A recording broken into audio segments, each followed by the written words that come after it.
1826 সাল, আজ থেকে ঠিক 200 বছর আগে।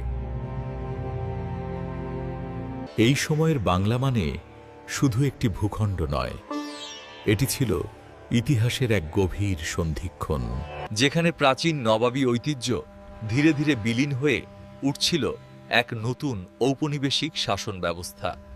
আজ আমরা ফিরে যাব সেই 1826 সালের বাংলায়। দেখব এই বাংলা কার হাতে ছিল, কে ছিল শাসক, মানুষ কিভাবে জীবন চালাত, কোন কাজে নির্ভর করত, আর কেন এই বাংলা তখনও সারা বিশ্বের কাছে গুরুত্বপূর্ণ ও বিখ্যাত ছিল। 1826 সালের বাংলার রাজনৈতিক ক্ষমতা সম্পূর্ণভাবে চলে গিয়েছিল ব্রিটিশদের হাতে। এই সময় বাংলা শাসিত হতো ব্রিটিশ ইস্ট ইন্ডিয়া কোম্পানি দ্বারা।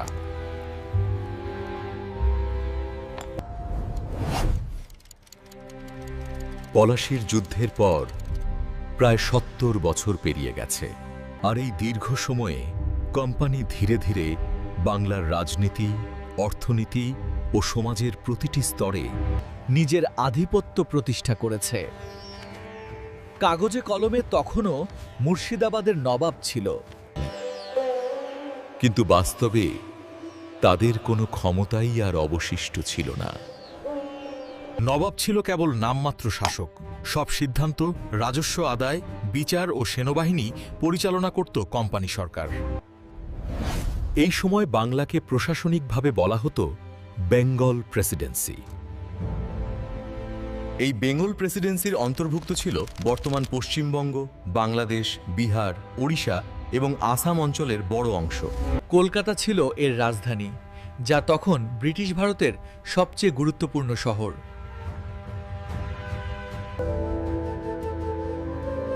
1826 সালের কলকাতা ছিল এক অদ্ভুত বৈপরীত্যের শহর।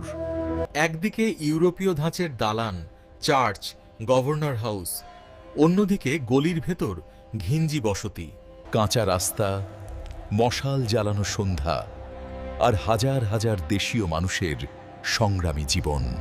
তখন বাংলার প্রকৃত রাজা কে ছিল? এই প্রশ্নের উত্তর সহজ। কোনো দেশীয় রাজা নয়, কোনো নওজাব নয়, বরং ব্রিটিশ কোম্পানির গভর্নর জেনারেলই ছিল বাংলার সর্বময় শাসক। 1826 সালের কাছাকাছি সময়ে কোম্পানির শাসন এতটাই শক্তিশালী ছিল যে বাংলার জমিদার, তালুকদার, এমনকি নবাবের দরবারও কোম্পানির অনুমতি ছাড়া কিছু করতে পারত না।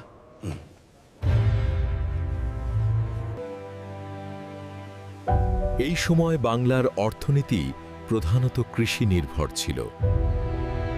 গ্রামের পর গ্রাম জুড়ে ধান ক্ষেত, পাট ক্ষেত, আখ, নীল আর গমের চাষ হতো। বিশেষ করে নীল চাষ তখন বাংলার কৃষকদের জন্য এক ভয়ঙ্কর অভিশাপে পরিণত হয়েছিল। ইউরোপে নীল রঙের ব্যাপক চাহিদার কারণে কোম্পানি জোর করে কৃষকদের নীল চাষে বাধ্য করত। কৃষকরা খুব কম দাম পেত, অথচ খাজনা দিতে হতো নির্দিষ্ট হারে। এর ফলে বাংলার গ্রামাঞ্চলে দারিদ্র্য, ঋণ আর নিপীড়ন ছিল নিত্যদিনের বাস্তবতা। জমিদারি প্রথা তখন বাংলার সমাজের মেরুদণ্ড।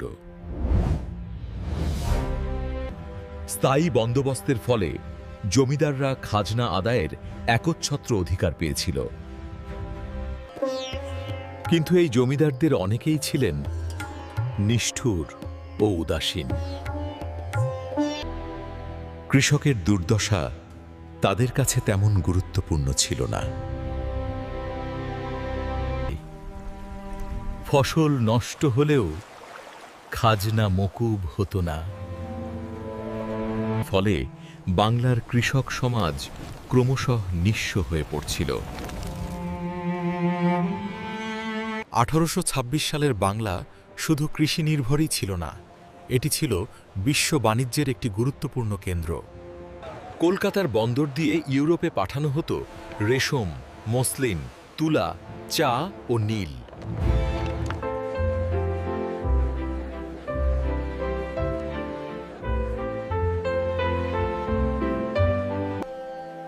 যদ্য এই সময়ে মসলিন শিল্প প্রায় ধ্বংসের পথে। যতুও বাংলার তাঁতি সমাজ তখনও অতীত গৌরবের স্মৃতি বহন করছিল। শিল্পের ক্ষেত্রে বাংলার অবস্থা ছিল করুণ।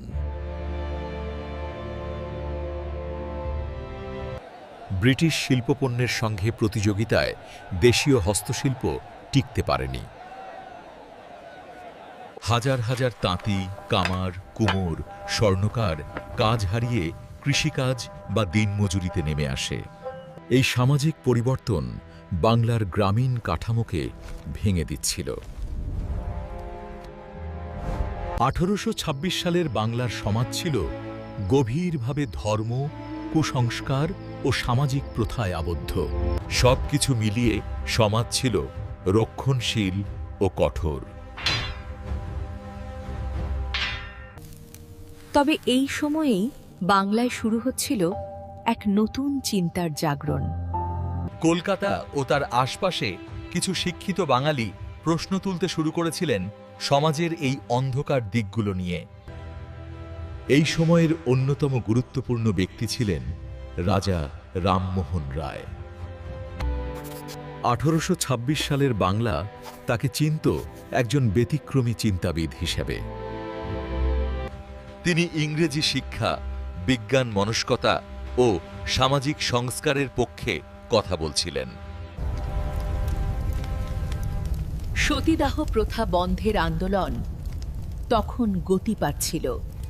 যদ্যপি তা আইনগতভাবে নিষিদ্ধ হয় আরও কয়েক বছর পরে। শিক্ষার ক্ষেত্রেও পরিবর্তনের হাওয়া বইছিল।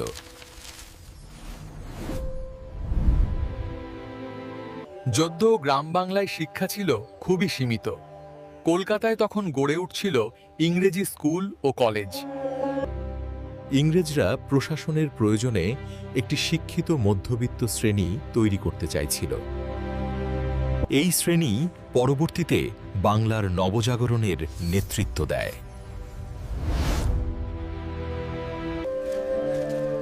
1826 সালের বাংলার যোগাযোগ ব্যবস্থা ছিল সীমিত। কাঁচা রাস্তা, নৌপথই ছিল প্রধান ভরসা। গঙ্গা, পদ্মা, ভাগীরথী এই নদীগুলোই ছিল বাংলার জীবনরেখা। নৌকায় করে মানুষ, পণ্য, এমনকি খবর আদান প্রদান হতো। রেল তখনও বাংলায় আসেনি, টেলিগ্রাফেরও কোনো অস্তিত্ব ছিল না। সাধারণ মানুষের জীবন ছিল কঠিন, কিন্তু সহজতর ছন্দে বাঁধা। ভোরে ঘুম ভাঙতো, মাঠে কাজ, সন্ধ্যায় প্রদীপ জ্বালানো ঘর, পালা গান, কীর্তন, কবি গান, এই ছিল বিনোদন। শহরে নাটক ও যাত্রাপালা জনপ্রিয় ছিল। বাংলার লোক সংস্কৃতি তখনও জীবন্ত ও শক্তিশালী। 1826 সালের বাংলা কেন বিখ্যাত ছিল? এর উত্তর বহুমাত্রিক। এই বাংলা ছিল ইউরোপীয় বাণিজ্যের স্বর্ণখনি। এই বাংলা ছিল রাজনৈতিক পরীক্ষাগার, যেখানে ব্রিটিশরা তাদের শাসন কৌশল প্রয়োগ করছিল। আবার এই বাংলাই ছিল ভবিষ্যতের এক বিস্ফোরণের প্রস্তুতি ক্ষেত্র, যেখান থেকে একদিন জন্ম নেবে জাতীয়তাবাদ, প্রতিবাদ ও স্বাধীনতার আকাঙ্ক্ষা। এই সময়ের বাংলা ছিল শোষিত, পীড়িত, কিন্তু নিঃশেষ নয়।